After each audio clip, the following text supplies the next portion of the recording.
From the moment humans learned to tell stories around firelight, one name has echoed through the centuries with the weight of a legend too persistent to die. Atlantis, a city that may never have existed, yet somehow feels more familiar than many places that certainly did. The very idea of it lingers like a memory we never had but still recognize, as though its ruins lie buried not only beneath the sea, but deep within our imagination. The mystery begins long before divers dreamed of sunken temples or satellite maps hinted at strange patterns on the ocean floor. It begins with a philosopher, a man who shaped the foundations of Western thought, sitting in the quiet light of ancient Athens and retelling a story he claimed had already been old in his own time. Plato wrote of a civilization so advanced and powerful that it threatened the very fabric of the ancient world before vanishing in a single day and night of catastrophe.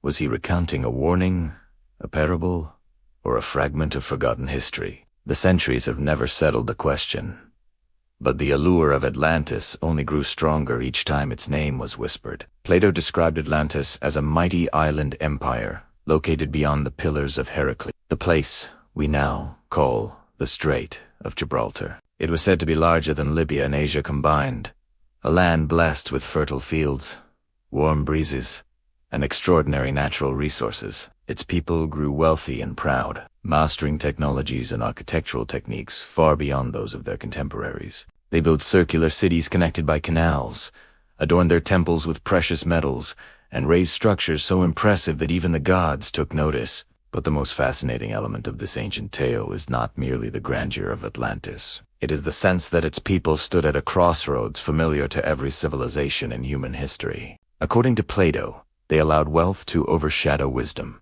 ambition to overshadow humility, and power to overshadow virtue.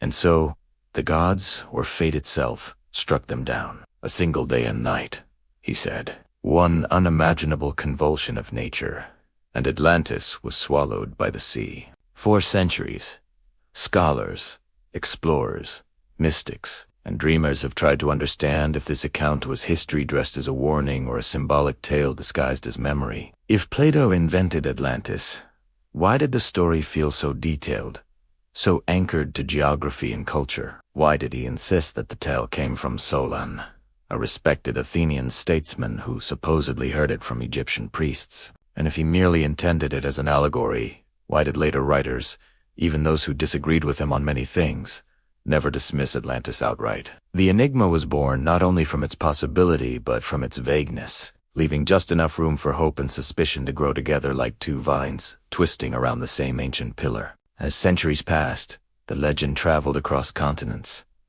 Medieval scholars preserved fragments of the myth. Renaissance thinkers rediscovered it with renewed fascination. Explorers of the Age of Discovery wondered if the New World itself could be the remnants of that forgotten empire. Every new map raised the question: if a continent could appear out of nowhere to European eyes, could another not have disappeared? Cartographers scribbled speculative shorelines. Poets invoked the name of Atlantis to mean paradise lost, and early scientists speculated about massive geological upheavals that could sink entire lands beneath the ocean. And then, as modern archaeology and oceanography advanced, the legend evolved from imaginative speculation into a hybrid field of inquiry, blending hard science, mythology, and cultural memory. The ocean floor turned out to be more mysterious than anyone had expected. Entire mountain ranges, drowned plateaus, and massive scars marking ancient collapses lay hidden beneath the waves. Some regions, like the Azores Plateau, bore the unmistakable shape of once above-water lands now submerged by tectonic shifts. In other places, sonar scans revealed what looked like straight lines, sharp angles, geometric patterns that hinted at structures instead of natural formations. Most were illusions, but not all. Off the coast of India, off the shores of Japan, around the Mediterranean seabed, researchers have found the remains of civilizations swallowed by rising seas thousands of years ago. Cities that flourished during an age of lower coastlines were engulfed as glaciers melted. The more ruins we found underwater, the more the idea of Atlantis shifted from impossibility to plausibility. But if Atlantis existed, where could it have been? The theories are almost as numerous as the storytellers who repeat them. Some point to the island of Thera, now called Santorini, where a colossal volcanic eruption around 1600 BCE annihilated the Minoan civilization. The devastation was so extreme that it left a caldera still visible today and sent shockwaves across the ancient world. The story fits parts of Plato's description: a rich maritime culture, circular landforms, and a sudden apocalyptic destruction that could have inspired tales passed down through generations.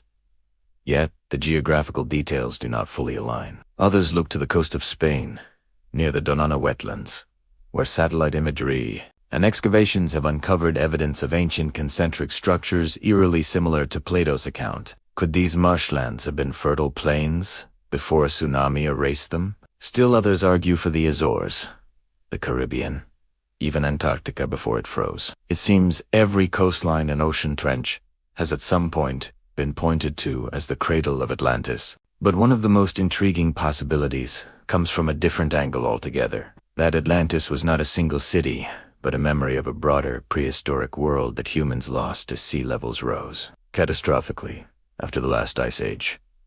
Between roughly 12,000 and 8,000 BCE, oceans surged upward by more than 100 meters, drowning vast areas where early civilizations likely lived. Entire coastal plains disappeared, along with whatever cultures inhabited them. Plato may have preserved a name, but the true Atlantis could have been one of many advanced societies wiped from the map long before writing emerged. In that sense, Atlantis becomes less a mythical kingdom and more a symbol of a forgotten chapter of human history. And the idea that memory can survive even when the land does not is part of what makes the story so enduring. The allure of Atlantis is not only archaeological, it taps into something deeply psychological, the dream of perfection combined with the fear of its loss.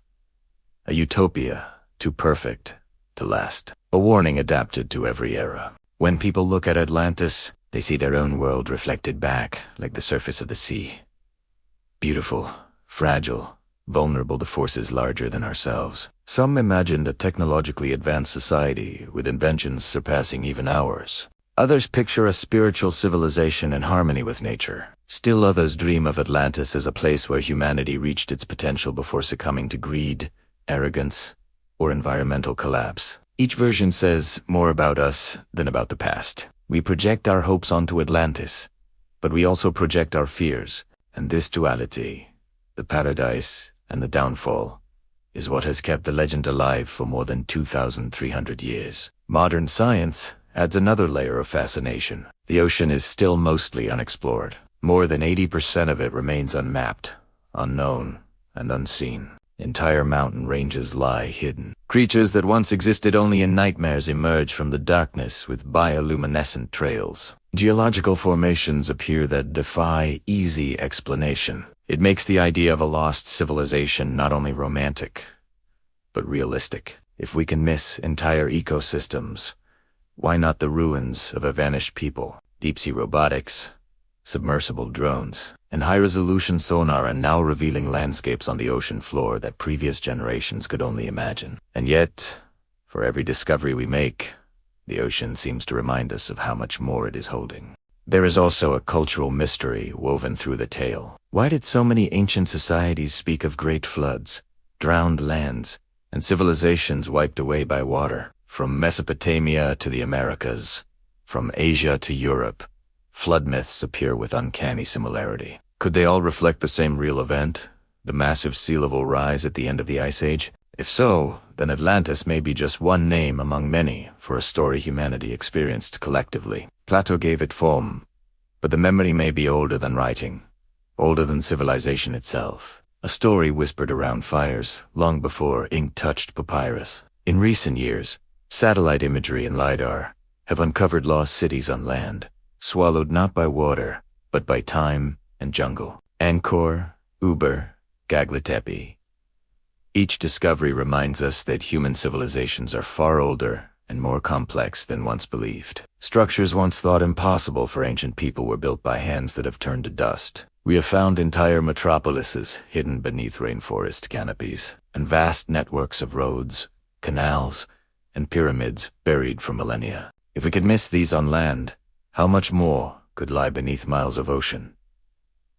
The question is not absurd. It is inevitable. And so, The legend of Atlantis remains suspended between myth and possibility. A reminder that the past is never as distant as we imagine, and the world is filled with unanswered questions. Perhaps we are not searching for a single city, but for the truth behind a story that refuses to fade. Atlantis endures because it embodies the most powerful idea of all, that humanity once achieved greatness beyond what we can prove today, and that its fall was as dramatic as its rise. It teaches caution, inspires ambition, stirs curiosity, and challenges us to confront the fragility of our own world. If a great civilization could vanish overnight, what does that say about ours? Could the same forces, nature, pride, imbalance, threaten us as well? The search for Atlantis is ultimately the search for ourselves. Every sonar scan, every underwater drone dive, every archaeological hypothesis is driven not only by scientific curiosity but by a quiet hope that we might uncover a message left by people who came before us.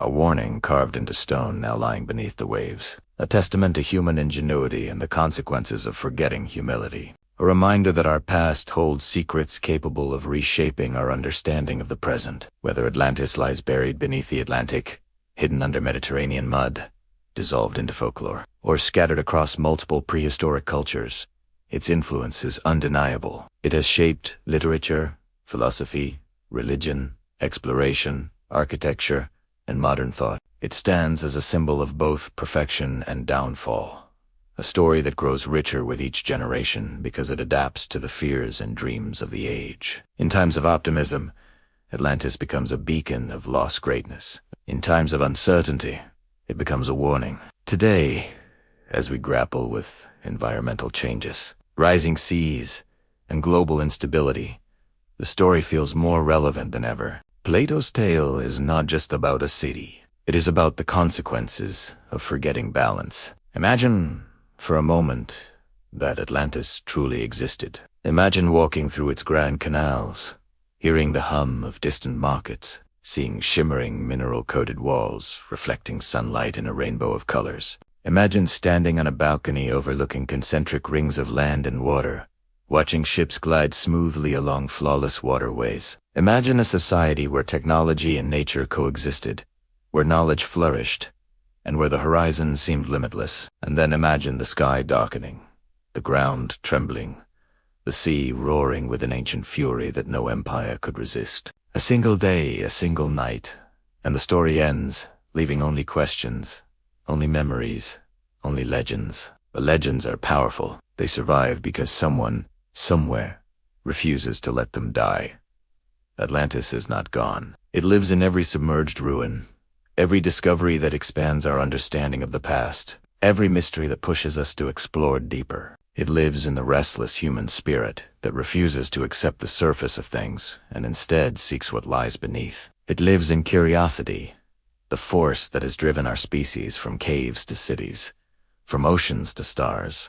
Perhaps someday the ocean will give up its secret. Perhaps a diver, a scientist, or an explorer will stumble upon a stone carved by hands older than recorded history. Perhaps a pattern spotted from space will reveal what generations sought in vain. Until then, Atlantis remains the greatest unsolved story of humanity, suspended between water and time, calling to those willing to listen. And in that call, there is wonder, there is hope. There is the reminder that no matter how much we discover, the world will always hold mysteries waiting to be found.